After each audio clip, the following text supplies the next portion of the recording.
Yeah, hello, welcome to this video. This is coverage of the London Chess Classic. The tournament already has concluded, but I'm still a bit late there with doing reports on round 8 and round 9. I still want to do them to have a complete picture of the event. So this is the video for round 8.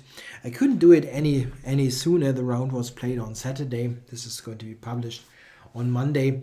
I was simply too busy with playing chess over the board, teaching and private things. So the earliest possible date is just exactly now. So let's see what happened in this 8th round. I'm going to kick off with MVL against Mickey Adams. MVL leading the event with +2 before the round. Adams on 50%. He played all draws. So we got a Rui and not a Berlin. Adams is usually going for other lines in the Rui, and this is the complete, like the classical here, or he plays the Marshall sometimes, but for this particular occasion he went for the Breyer variation, which is nowadays arguably the main line of the main line of the main line, let's say, yeah, that starts here on 9h3. Okay, knight b8, knight b7. The idea of the Breyer is to get this knight on a better square. d7 is the better square compared to c6 because it still allows the c-pawn to play. And we see that later black gets that c-pawn into the game. Yeah, all normal stuff. And here black gets c5 in.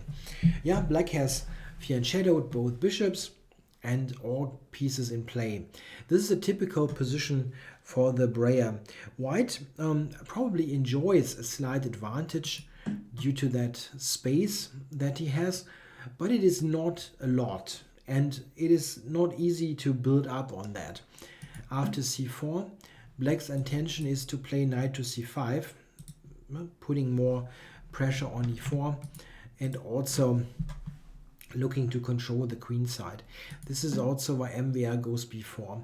Important moment now, black should definitely take on c3 and not allow white to get this bind on the queen side. In a very famous game, Fischer with white against Spassky, first match game in 1992, Fischer got a great idea and he tripled on the A file and then opened it up.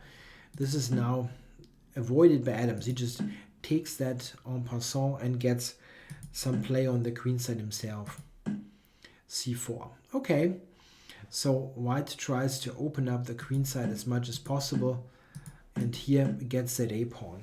First glance looks like white is better, and that might be true. If anybody is a bit more comfortable, it is white, but black's situation is not bad at all. He only has to worry about one thing, that is the a-pawn, and as long as you control that, you don't have that much to fear. And I think Adams, as we have seen, is a very good defender. I mean, we know that for years, but in that event we have experienced that in many games, that he can save critical positions, sometimes also with a little bit of luck, like against Topalov. So here the white player MVL gets his knight over to the queen side, and black is busy defending his slightly weakish b5 pawn here with the knight on c7 and the bishop on d7. It's very, very stable, this position. Only the a pawn is a slight cause for concern, and black has that quite firmly under control. I think this is a game where not that much happened. There were slight ways to improve maybe white's play, but they didn't change the fundamental assessment of the position. It was never something particularly great for white. I mean, black was super solid all of the time.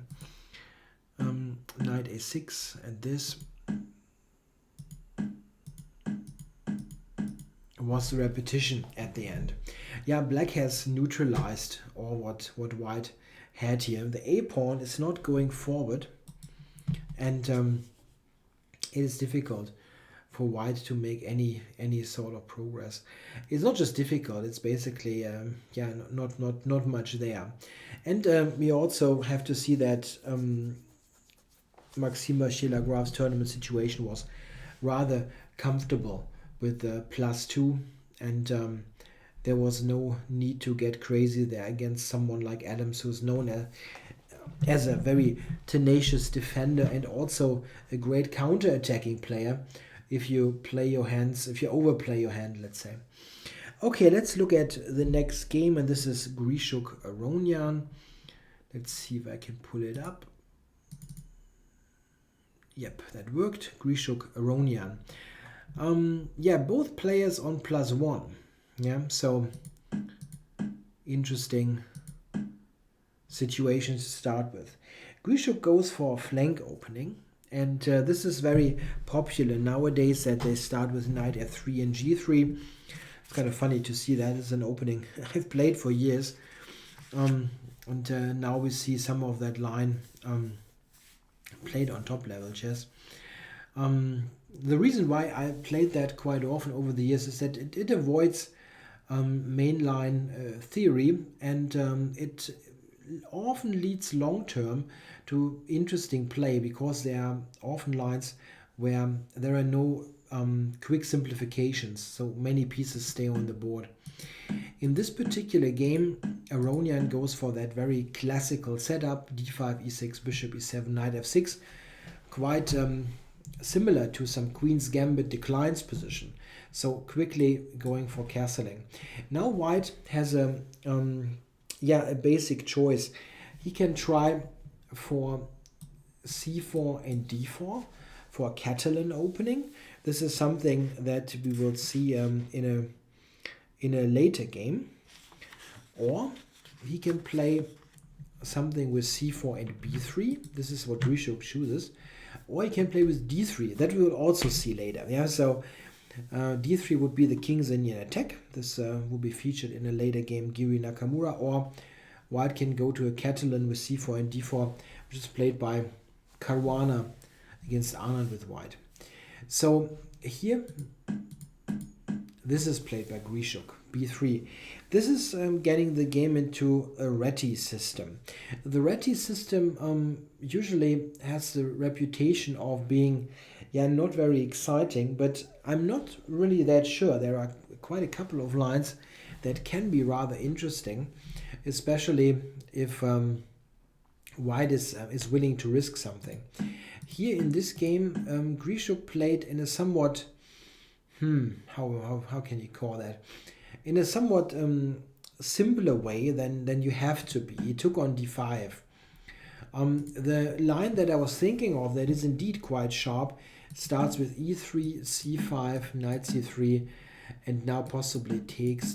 It depends a little bit what black does, but let's say here, and then white can shoot for something like here, queen e2, and then a possible d4, or even sometimes white can go for something active, like moving the knight and push the f-pawn.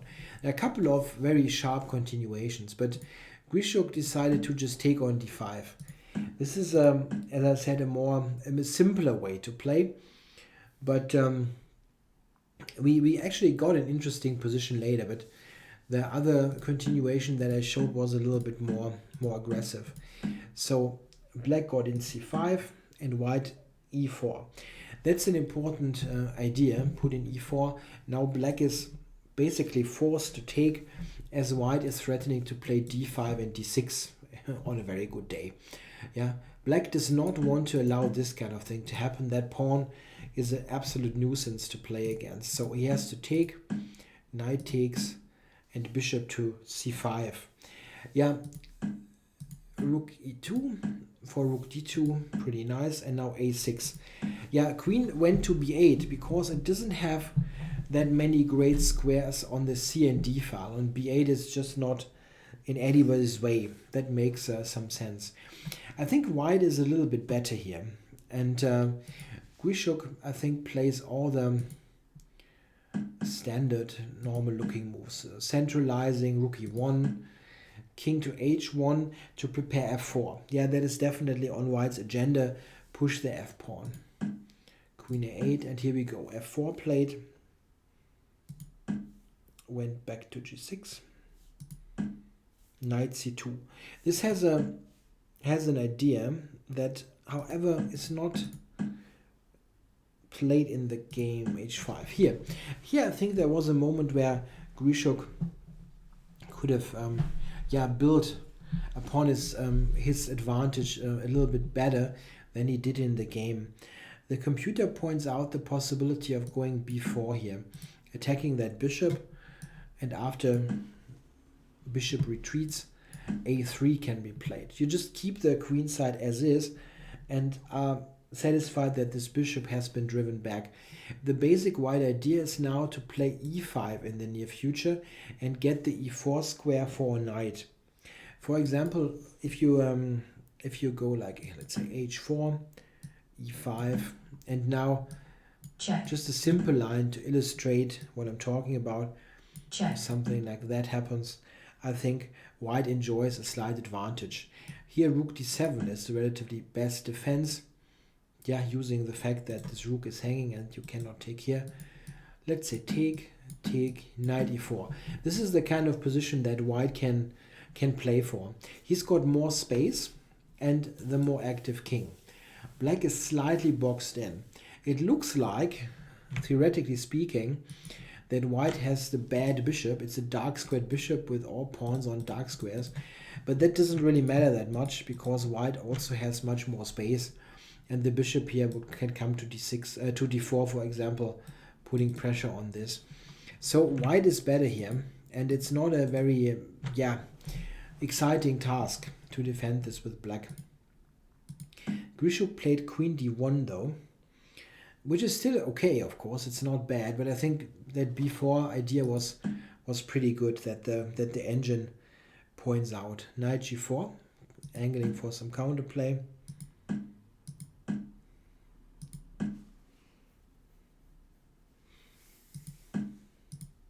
Yeah, we see he got to that idea just a little bit differently.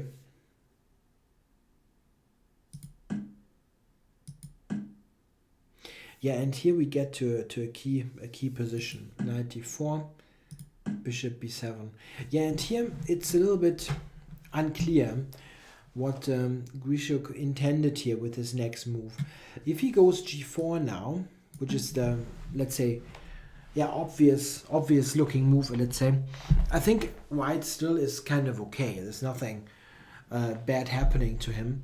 What white has to be a little bit cautious about is overexpansion, that you put your pawns forward. He has put many pawns forward, and that you kind of expose yourself too much, leave too many holes in your position behind, and this can easily happen in this situation. I think here it's still kind of okay, but white has to be careful. With what he did, he played the move f5. I think he definitely gets on the wrong track, because now black gets handed this e5 square immediately, and this gets to be uncomfortable. White has two very impressive looking knights, but it's just that they don't threaten that much. Black went to grab that bishop and has an absolute key decision here. Here, black, I think, could have played better. And I mean, I think it's very obvious once you see what happens that he could have played better. Black has more than one move here to just continue the game in a way. The way that he played, it's an immediate draw. He took on g3, very normal looking move, but white has a drawing tactic. So black should have tried to continue the game, as he is a bit better with his bishops and white's king position being somewhat shaky in the long run. The engines suggest move like bishop takes d5 for a simple solution, or the a little bit more sophisticated queen to e8. Yeah, hoping for this variation, which is of course very cooperative. White should not take on b6. But here black is in fantastic shape. Yeah, it's just great. The threat is sometimes to just take and get in queen e1 check. And white now does not have that tactic that he has in the game. In the game, he went here which now can be completely refuted by king to h7. Now that pawn is covered, and here white is completely out of ideas. He cannot just go back as this check, check, is a pretty big disaster. So what was the problem with that move? White had this with this tactic. Knight h6 check. Yeah, always look for checks and captures. It's an old mantra of the chess teacher. And here a check is indeed a big issue for black. If he moves the king now, white is able to take. And black has no reason to go for this position. His king is insecure. Knight g5 is on the radar. It looks bad. So black has to take it. There is no choice there. And then knight f6 check is forcing a draw. So Grishuk had pretty much found an emergency exit there. And black cannot avoid this perpetual check. So there were chances a little bit for both sides in that game, but they weren't taken. At the end, a draw in this game by perpetual check. Okay, I already mentioned that there were a couple of other knight f3, g3 setups. We had Caruana Anand. Let's look at this game. Here we had the same kind of situation out of a knight f3, g3 kind of setup. We got into Catalan there. So Anand plays this main setup in almost all of his games, and is usually quite successful there. Yeah, I mean, black has a hard time to win a game there ever, but he also does not lose often. Caruana now a bit surprisingly goes for queen a4. This is almost the same thing as queen c2, but the modern main line here definitely is queen c2, a6, a4, trying to prevent the b5 move a little bit longer. After queen a4, a6, black is threatening to keep the pawn with b5, so you have to take, and now black gets in that queenside development. This is of course an absolutely legitimate main line, and it was the total main line of the Catalan, let's say in the late 2000s, 2008, 9, 10, 11, this kind of thing, this kind of period of time.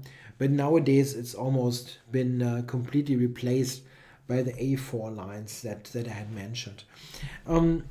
So bishop d2 played by Caruana. This is the main move nowadays, with white sometimes angling for that weird looking move, bishop to a5. Yeah, attacking this pawn. Bishop d6 by Anand, and now knight g5. This is a somewhat rare line that Caruana plays here, and it's not supposed to be very dangerous. Maybe he was trying for something, let's say, well forgotten, because the general reputation of this plan here is not that great, and in the game there is no particular reason to for a revival, let's say. Black was completely okay. Knight c4 played by Anand, and bishop c1. Yeah, sometimes the top players, they go for somewhat forgotten lines to just test their opponents. Yeah, do they still know why a particular line is not supposed to be that great, or have they forgotten the reason? And this can be a good recipe sometimes. And just ask a couple of questions. Yeah, like, okay, you really know how to equalize here or not? And if they know it, okay, it might be equal. And if they don't, you might have a good game. It's not a bad kind of risk-reward ratio. So here, bishop c1 by Caruana, that looks like a pretty smallish move. Let's look at alternatives. Why couldn't he go e5 here? Isn't that some kind of awkward fork? Black can play h6. Quite a funny reply. If white now takes one of the pieces, the knight gets taken, and ultimately white has to think about his development. Yeah, he still has got these at home. That's not that great, actually. If white goes back to f3, black has this funny reply with a big fork. Yeah, white cannot win material with e5. It's quite funny. Okay, he went bishop c1, and Anand went h6. It seems that Anand already had to kind of recollect his prep, or he was just playing over the board. Caruana still was in preparation up to here. Went back to f3, and now Anand went knight to g4. Yeah, even on that level, we all love forks. Okay, so of course Caruana paid attention to that, but he still replied in an interesting way. He played rook e1, bishop c5, renewing that idea, and now he just ignored the whole thing with knight c3. Yeah, he sacrificed an exchange here. The thing is, if black takes it, like giving that check, then white sacrifices this exchange here and goes knight d5. And here white has a very nice compensation for his exchange. The bishop on e3 hangs, and if it goes back, then white will go here. And the prospect of a knight on c6 and the other knight on d5 is very, very tempting to give an exchange for. In fact, white would have a great position here. I mean, black may be able to defend, but this is the kind of position that you can give a computer and it will defend like, yeah, maybe perfectly. But for a human player, this is kind of a horror scenario, to being faced with those two knights right at your doorstep. It's just totally uncomfortable. So Anand didn't do that. He went queen to d6. Interesting choice. And I think a good choice. He shouldn't have gone for knight e3. Knight d1. Yeah, now Caruana felt that he has to do something about the e3 square. Rook d8, h3, and now we got a funny little tactic. Queen d1. Yeah, looks like a queen sacrifice, but ultimately it is just a big trade of material. As the queen now is hanging, white has to take it. Takes, check, and here black gets stuff back. check, Now we get to this position with rook and knight against rook and bishop. This position is a little bit easier for white to play because the pawn structure is somewhat static and white has chances to get good squares for his knight. However, Anand is quite known for his tenacious defense, and he got to this position now with B and C pawn, yeah, giving some counterplay. I think Anand's defensive player is pretty instructive. He's not being passive, but he tries to use his pieces and his queenside pawns for counterplay. Here comes c3. Here comes the b pawn. I think the next move here, Caruana went h5, is making it a little bit easier for Anand to draw. After g5, white has, I think, slightly better chances to do something, even though black is not in terrible shape. The thing is that black can often do this, as he did in the game. Yeah, trying to get this active and then trying to get the a pawn with the help of rook a8. I mean, here white can of course continue, but I think at the end black will be able to hold this. In the game we had h5 and again a5, intending a4. And this is not something that white can ignore. If the pawns get to run even more, it will be dangerous. So white takes, b3, b2, and white has to stop the b pawn. But now rook a8. And we see the counterplay comes against the a pawn. King here, takes. Of course, black will lose that b pawn. Or let's do it. Let's phrase it differently. Black should abandon the b pawn and activate the rook for defensive duties on the king side. So this is just given away, and now black activates his king to f7. check, And e6. Yeah, this is the active defense that I was talking about. Black should not sit passively, but rather give up a pawn temporarily to to make progress in terms of his piece activity. He wants to get play against those pawns. Here, Caruana ultimately gave a couple of checks, but then took. He didn't have any other way constructive to continue the game. Check. But after this and king e5, Anand is able to save the game quite comfortably. Sorry. Yeah, king up to h4, of course. Yeah, never too late to blunder. You can still blunder the h-pawn. So up here, and black can just stay on the 4th rank because here he will get the pawn back. And they played up to bare kings. I think a rather correct, let's say, draw, or a game where the equilibrium was not disturbed that much. Caruana was slightly better, certainly, in this endgame, but Vichy defended quite precisely. Yeah, a bad event for Anand and a kind of a event for Caruana. Is also sitting there with all draws after 8 rounds.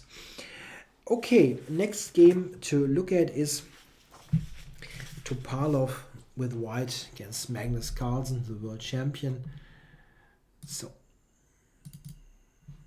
yeah, Topalov with a very bad event. Carlsen with his great win over Nakamura from round 7. Definitely now seeing that he's got some slight chances left in that event to get somewhere. Maybe even win the overall thing. With his +1 score, he's actually close behind MVL and Giri, who both sits at +2. Giri is on +1 after round 7. I keep screwing this up. It's so close, right? It's just easier if somebody is dominating with +5 or so. Okay, Topalov Carlsen. Topalov bad event. Carlsen has to win. So what is he going to do? He plays a solid opening. He doesn't play something crazy. This one, the accelerated or the improved, Taraj defense. After c takes, black takes with the knight. This is an opening that I can really recommend to people who want a simple reply in the Queen's Gambit once the knight is out in f3. You can learn that like in one afternoon, and it leads to absolutely playable positions. It is not super exciting, but it's very difficult to get an exciting position if you want to invest a little time. This is a typical kind of problem that people want to play the most exciting chess but don't work for it. That's not happening. You can try to play exciting, sharp openings, but then you most likely will have bad positions if you don't work on them. So, but playing solidly with not so much work is possible, and the line here by Carlsen is a good example of that. After e4, black takes and takes and checks and takes, and we get to this position. Yeah, very logical sequence of moves. White has better center, e4 and d4, that pawn do, but what black has is a very clear idea. He plays knight d7, he plays b6, he puts it on b7, and then brings the knight over. That knight now has no bishop again to fear that it can pin, so the knight is very stable on f6. If white goes e5, black is happy that he's got the square on d5. So it's a very simple setup. Bishop on b7, knight on f6, queen will often come to e7 or sometimes also on d6 when there is no fork. In the game, h6 was played, covering the h-pawn, that there's no e5, knight g5 coming, and a5. Yeah, Topalov gets to trade this, and we get here, which should be equal, right? There shouldn't be something great happening. But in the actual game, we see that after a couple of trades, here knight d2, rook c3. After a couple of trades, in fact, white got himself into a slightly uncomfortable position. Why is that? Well, have a look at this. Here, black's pieces are just more active. Those are ways to put pressure on the f-pawn. There's also knight g4. On the other hand, black's position is a little bit more compact. He's got the pawn back on e6 and has this very classical kind of setup on the king side. He's very safe and very, very solid. It's very difficult to attack anything there. On the other hand, the f2 pawn is exposed. White would very much love to play e4 to e3 and be safe there again. But okay, that's not something you can do according to the chess rules. Difficult now for Topalov to defend this. He decided to go e5. Not an easy decision, because that way you give black that great square on d5. Check. So it continued like that. And also we had a queen trade. Yeah, this is a position that is, of course, not fun at all for white to play. Why? On e5 there is a pawn. Often that kind of advanced pawn can be a great supporting unit for, let's say, kingside attack, because it takes away important squares like f6, or sometimes it can help a piece to establish itself on d6. But this is not a middle game, this is an end game. And here the issue is that this pawn is alone on e5. There is no support by its friend there, the f pawn. And that means white always has to worry about that pawn. What black wants to do is he wants to win that pawn under favorable circumstances, also trying to undermine that knight position by means of the g pawn. So this is what white tried. He prevented g4. And Carlsen came up with a king. Knight back there, takes, Check. g4, and back. So white now has something that, it's not like a fortress, that is the wrong kind of expression, and it's definitely not a fortress that you cannot break open or anything. What he tries is basically setting up a purely defensive setup and just trying to hold that game. Yeah, it's a sit and wait strategy. Yeah, so Carlsen was trying in this scenario for a very long time, and it's a bit difficult to do any commentary on that, because Check. it is a very slowish kind of play, slowly, gradually going forward. One interesting thing is that at one point here he managed to get enough activity. Check. We can Check. Check. fast forward a little bit here. No, but he managed enough activity.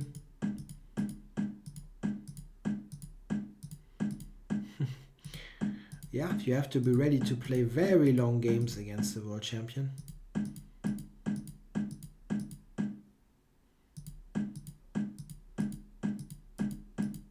Check. He took that pawn, and Carlsen, it seems that later he stated in an interview that he felt that if it wasn't for the 50 move rule, that he had very decent winning chances here if he was not forced to take the pawn. The thing is, if we go back here, the last trade or the last pawn move, yeah, we have to look for the last pawn move or the last trade. It was on move 39, so on move 89 it would become a draw, and we are on move 84, so here he decided then to take the pawn. And after the pawn gets captured, it is a relatively clear-cut draw. Yeah, the rook endgame with 3 against 2 is a theoretical draw at least, and Topalov certainly was happy that he got into that. It seems that Carlsen indeed would have had some chances if he would be able to, like, somehow, I mean, it's not a legal move, king to c5 with the knight on d3, but yeah, or maybe get the king to d5. Yeah, just continue to slowly push forward without taking material too early. It's possible, but there is the 50 move rule, and I think also that this is a very good rule. You might find the odd situation where there would be a different result, yeah, if it wasn't for the 50 move rule.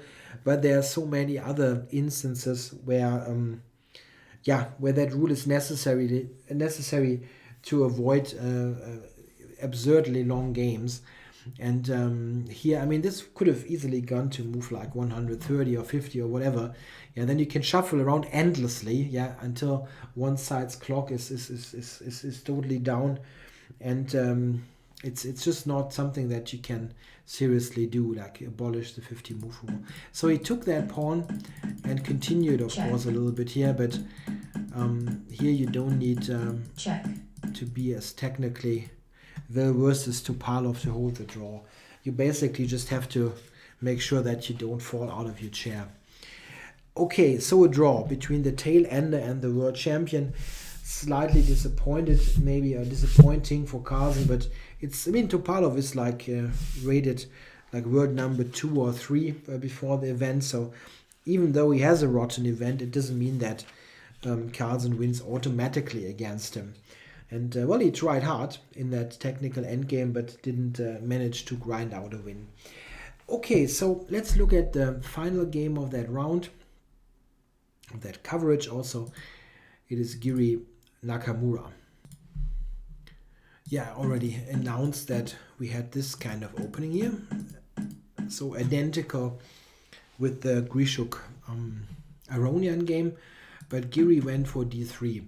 This move, yeah, it doesn't look very aggressive, d3, but it is in fact a more aggressive move in a way than some of the other continuations there. It transposes now to the King's Indian attack, this kind of situation. White plays the King's Indian with reversed colors in a way, but black already is committed to a relatively modest setup that is rarely chosen against the King's Indian from the white side. Here, Giri, of course, has a choice. He can play the move e5. That kind of curious here. He can, yeah, okay. Just screwed up the reading of my notes. He can play the move e5 immediately, setting to get this kind of situation with the established outpost where white quite often tries for a kingside attack, or he can keep the tension for a little while. And this is what Giri did. He played it like that, still keeping that option open, but not yet playing e5. Here after b5, he decided to play in a different way. It would have been a bit more interesting maybe, also for us, here to see the move e5. After e5, knight to d7, we get this this line that was played a lot in the 1970s. Let's say his main expert on the black side was Wolfgang Uhlmann, yeah, the East German grandmaster who got that a lot from the French defense. Very sharp kind of game, with white putting the knight here, let's say, and here. This is how it is often played. And white goes here, and so on, just roughly, yeah, and tries to attack on the king side while black tries to win on the queen side. Would have been a very interesting kind of situation. But Giri went a4. He had a different idea in mind. b4, and now taking. That doesn't look so interesting, but it has some points. What white wants to do is he wants to basically claim that black has weakened himself more than it helped himself with all those pawn moves. The pawn on c5 might be slightly exposed, this kind of idea. However, black doesn't have any serious weakness at the moment, and it shouldn't really put black into much trouble. Rook e8. All that looks fairly normal. That a-pawn push, yeah, used to irritate black a little bit. And I think that all in all, with this very sound, solid development that black has, he should be quite okay. There is a situation a little bit later that I want to address. We got that trade in, knight back to d7 and bishop back to f4. Yeah, I mean, if you look at the pure space, black looks fine. On the other hand, it's not so easy for black to change anything about the pawn structure. White's bishops here have a good setup, And you cannot just play d4 or any other pawn push. If you play c4, for example, knight d4 here is absolutely awkward. So it's not easy for black to make any headway with his pawns. Went back here, and now c3 played by Giri. The idea would be, if white gets in to trade the c pawns, then this d4 square would be very nice for white. Yeah, for example, let's say, what did Nakamura play? He had rook c8, but just some scenario like that would be kind of favorable. Nakamura played rook c8, and now queen c2. Yeah, if white takes now, there is a c4 move here also. And this is not advisable for white. Queen c2 instead. And now d4. Yeah, this is an aggressive looking move. I'm not sure that it is that great, to be honest, because it also gives white that c4 square.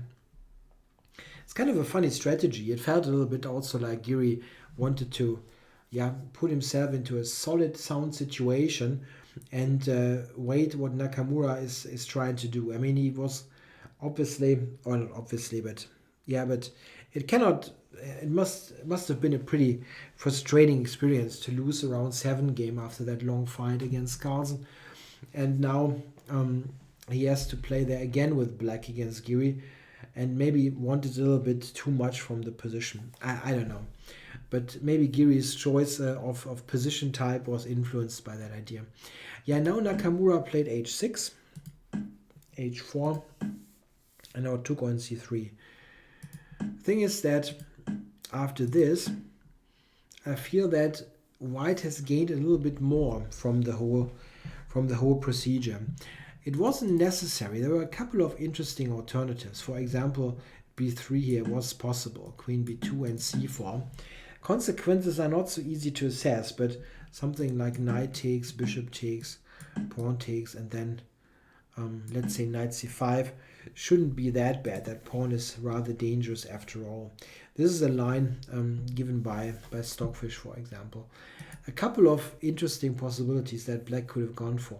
I mean, this is not like terrible. It's not terribly bad or so. But I feel that with this kind of situation, white must feel pretty okay, considering that it looked like he had a space disadvantage, and all of a sudden that pieces are rather active. This is how it went, and now Nakamura grabbed that pawn. Yeah, it's still not terribly bad for him, as I said, but it gets critical now. Knight e5, rook d1, and knight to c6.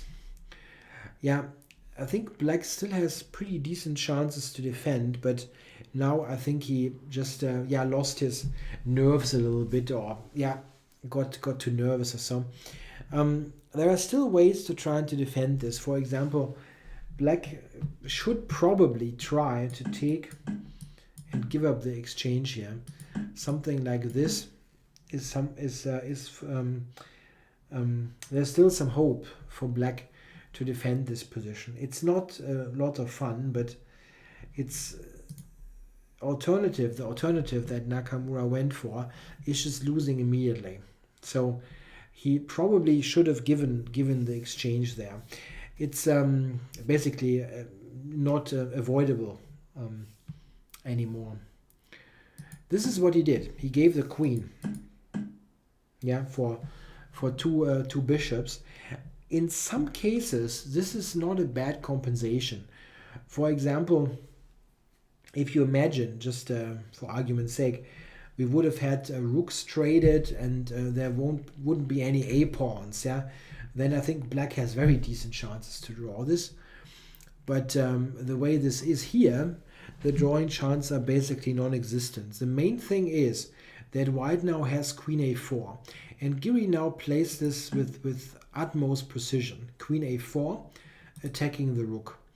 What is black supposed to do? If he goes back with this rook, then white is going probably f4, just pushing further. In the game, Nakamura tried this move, But this is also not helping him because Giri has a strong reply, which he found. He played this now excellently. Rook to d8. This is the most powerful move, going directly on the back rank. Yeah, black now has no big choice. He has to... yeah, okay, he didn't do that. He played c4. But the choice here, the computer wants to do this, but ultimately it doesn't help. It leads to the same situation as we had in the game, basically. This is what was played in the game. He gave back the exchange and now entered with the queen. Check. And it's something that you, first of all, you have to calculate correctly. And this looks super easy if you just sit there at home and have your engines running, but you still have to absolutely make sure that you win the position. Bishop d6, there's now h5, very precise, and black gets nowhere. If he pushes the pawn now, check, then queen here, and this is just a win. I'm going to take this here. Yeah, rook g5 was tried. King g2, c3, and now f4. And here Nakamura resigned. He doesn't have any decent square for his rook. Yeah, something like this is, check, again, just losing that bishop. So a very disappointing continuation of that event for Nakamura. He had a really good tournament, beating Anand and being on +1, but then he lost the game against Carlsen in round 7, and here again against Giri in round 8. 2 black games that, yeah, basically ended any ambition for winning that event, that the tournament, or winning the overall Grand Chess Tour. So after round 8, the situation is that MVL, Maxime Vachier-Lagrave, and Anish Giri are leading the event with +2, followed by a couple of players with +1. It is Aronian with +1, Grishuk +1, Carlsen +1. I think that's it, right? Caruana is on 50%, Anand has a minus score, and Topalov has, tons of losses and no win. So all was set for a very, very interesting and close 9th round that I'm going to cover shortly. Probably will be on like Tuesday morning or so. I don't get to do it earlier. Okay, thanks for watching.